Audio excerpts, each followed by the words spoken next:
चांद पर क्या करेगा? इस सवाल का जवाब जानने के लिए वीडियो के अंत तक अवश्य बने रहे। इसरो के वैज्ञानिकों ने चंद्रयान-3 के विक्रम लैंडर और प्रज्ञान रोवर को इस तरीके से पार्क किया था कि जैसे चांद पर सुबह हो और सूरज की किरण चांद की धरती पर पड़े तो प्रज्ञान रोवर और विक्रम लैंडर के सोलर पैनल पर रोशनी पड़ सके, जिससे कि दोबारा चार्ज हो जाए और फिर से अपने एक्सपेरिमेंट को पूरा करे। होना शुरू हो गई थी कि 14 दिन के बराबर एक रात और एक दिन होता है।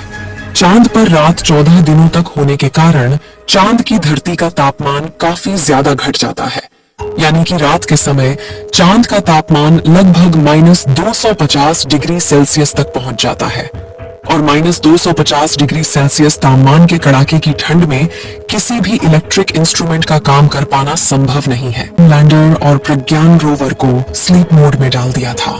ठंड से चंद्रयान-3 के विक्रम लैंडर और प्रज्ञान रोवर पर ज्यादा असर न पड़े और वह सुरक्षित बने रहे, ताकि दोबारा से जब चांद पर सुबह हो तो ये दोबारा से काम कर सके। विक्रम लैंडर और प्रज्ञान रोवर की बैटरी को चार्ज होने में कम से कम 3 दिन का समय लगता है। आप सोच रहे होंगे कि 22 सितंबर के दिन चांद पर सूरज उगा है तो लगभग 25 सितंबर तक उसकी बैटरी फुल चार्ज हो जाएगी और उसके बाद ही यह अपनी गहरी नींद से जागेंगे।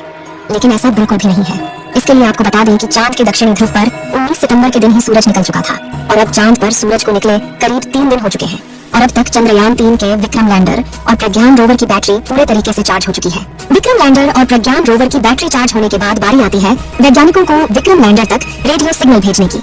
विक्रम लैंडर को स्लीप मोड में डालने से पहले इसरो के वैज्ञानिकों ने पहले प्रज्ञान रोवर को स्लीप मोड में डाले चंद्रयान-2 के ऑर्बिटर को सिग्नल भेजते हैं। उसके बाद ऑर्बिटर धरती से सिग्नल को रिसीव करके विक्रम लैंडर के पास भेजता है। ऐसे में विक्रम लैंडर को पहले बंद नहीं किया जा सकता था, इसलिए प्रज्ञान रोवर को स्लीप मोड में डालने के बाद विक्रम लैंडर के सारे आउटपुट सिग्नल को बंद कर दिया गया था, लेकिन उसके रिसीवर को चालू रखा गया था, जिससे जब चांद पर सुबह हो और उसकी बैटरी पूरी तरीके से चार्ज हो जाए तो जब वैज्ञानिकों के द्वारा रेडियो सिग्नल भेजा जाए, उसके बाद धरती से भेजे गए रेडियो सिग्नल को रिसीव करके जाग जाए और उसके बाद प्रज्ञान रोवर को भी जगा दे। चंद्रयान-3 चांद पर ढेर सारे तत्वों की खोज तो कर ली थी, जिसमें oxygen, sulphur, manganese, titanium, chlorine और आयरन जैसे अन्य तत्व शामिल थे।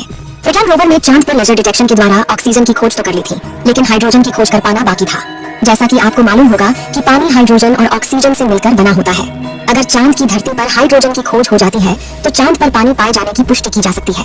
हमारे चंद्रयान-3 का प्रमुख मकसद चांद पर सॉफ्ट लैंडिंग करके पानी की खोज करना था। आज के दिन वैज्ञानिकों के द्वारा विक्रम लैंडर के पास रेडियो सिग्नल को भेजा जाएगा, क्योंकि अब चंद्रयान-3 के विक्रम लैंडर की बैटरी पूरी तरह से चार्ज हो चुकी है और चांद पर सूरज को निकले लगभग 3 दिन हो चुके हैं।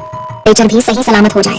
जैसा कि हमने बताया कि चांद के दक्षिणी ध्रुव का रात में तापमान -250 डिग्री सेल्सियस पहुंच जाता है और अभी चांद पर सुबह हुए केवल 3 दिन हुआ है और अब 14 दिनों तक सूरज निकला रहेगा। इस बार प्रज्ञान रोवर और विक्रम लैंडर 500 मीटर की दूरी तक जाकर चांद की अलग अलग जगह का डाटा इकट्ठा करके वैज्ञानिकों तक जानकारी भेजेगा।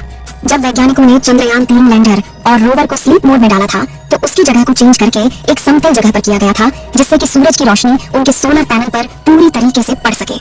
विक्रम लैंडर में 3 सोलर पैनल लगाए गए हैं, जिससे कि अगर सूरज की रोशनी का एंगल तिरछा भी रहता है तो किसी भी एंगल से किसी न किसी सोलर पैनल पर उसकी रोशनी पड़ती रहेगी और वह चार्ज होता रहेगा। लेकिन प्रज्ञान रोवर में केवल एक ही सोलर पैनल का इस्तेमाल किया गया है, जिससे उसकी दिशा को सही रखना काफी ज्यादा जरूरी होता है।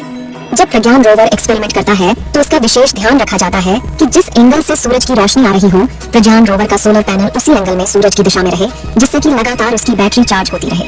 जबकि विक्रम लैंडर में इसका ध्यान नहीं रखना होता है, क्योंकि विक्रम लैंडर को एक स्थान पर खड़े रहकर चांद की धरती का तापमान और प्लाज्मा रेडिएशन जैसे डाटा इकट्ठा करना होता है।